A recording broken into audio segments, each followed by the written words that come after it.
I am going to start with my medium-sized brush, and again it's a medium flat top brush. I'll just give you a little close-up there. There we go.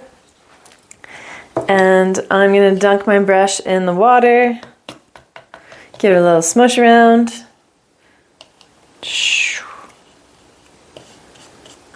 And I'm actually going to use white and some of the glow-in-the-dark clear as well.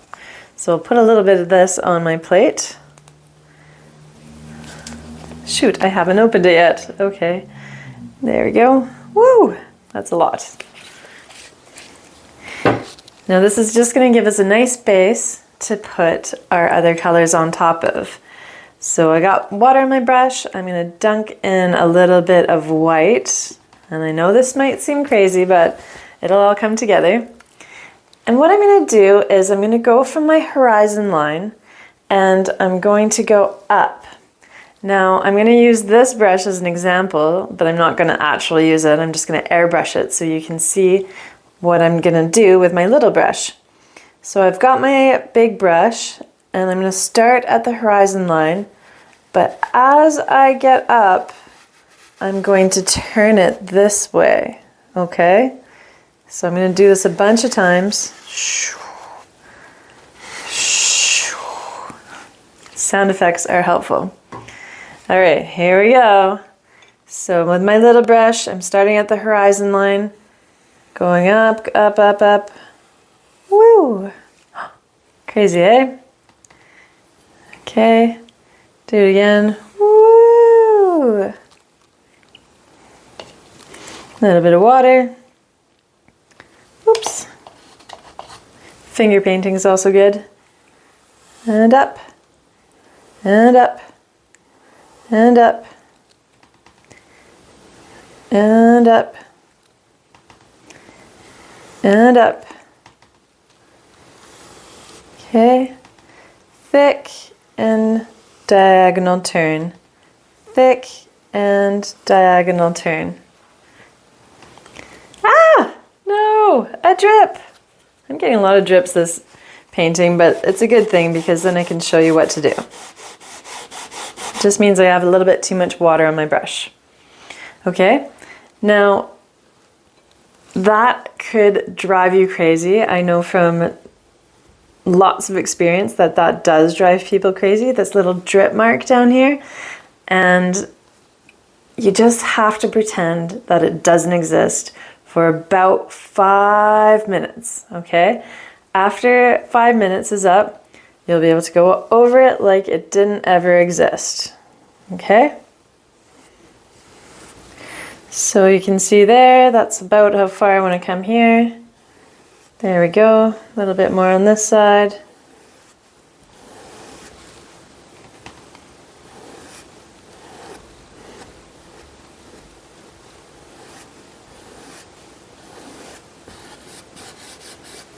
I don't have much going on over here, so I don't need to finish it over there. I'm going to rinse my brush, and now to finish it at the tops and just to add it everywhere, I'm going to add just pure clear glow-in-the-dark paint. And you'll see that it'll help lubricate these streaks and allow me to pull them just a little bit further. See how nice that is? And we want to use a lot of glow-in-the-dark paint because it's awesome. It's gonna make a really cool effect at night. And I'm doing the same thing. I'm just turning my brush. I start thick and turn. Start thick and turn. Start thick and turn. There's a lot of repetitive steps in this painting, which is nice. Okay, and a little bit over here, why not? Even though mostly it's going to get covered with trees. Now with just glow-in-the-dark paint, I'm going to bring some of these streaks even higher so that we can get some of these cool pinks in, or oranges if you like. The orange looks pretty neat. So I only got glow-in-the-dark paint, but I am starting in the white area, so I am going to drag a little bit of this white, but as you can see, it's very gentle.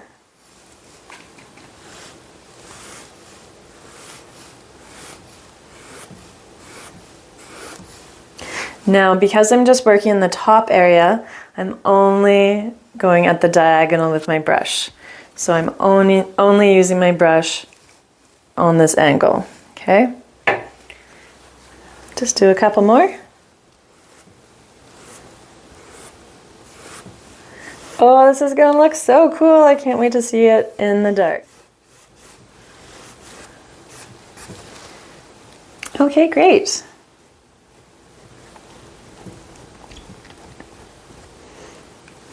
Let's add just a little bit of this white and glow-in-the-dark paint into the bottom so that we have a base for our yellows and pinks and teals. I'm just going to mix the white and the glow-in-the-dark paint together on my brush at the same time. And I'm just going to bring some gentle streaks. Here's where you can clean up the bottom edge if that's bothering you. So a little bit of white plus glow-in-the-dark paint. Might as well go around the edge too. Now this is kind of the opposite of the diagonal. What I want to do here with my big brush example, what I want to do here with the big brush example is I can start with the thick side, okay? And then as I'm coming here, I want to turn to the horizontal side. So you can start with a thick and turn your brush that way. All right, let's try a little bit more. And again, we're just adding some highlights so that's going to be easier for us to put our other colors on when we get there. Okay, so see, I'm just going totally horizontal with the strokes right now.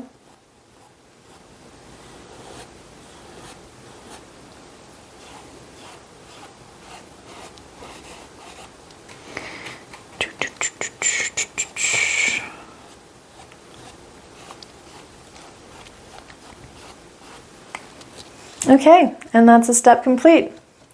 Pat yourself on the back.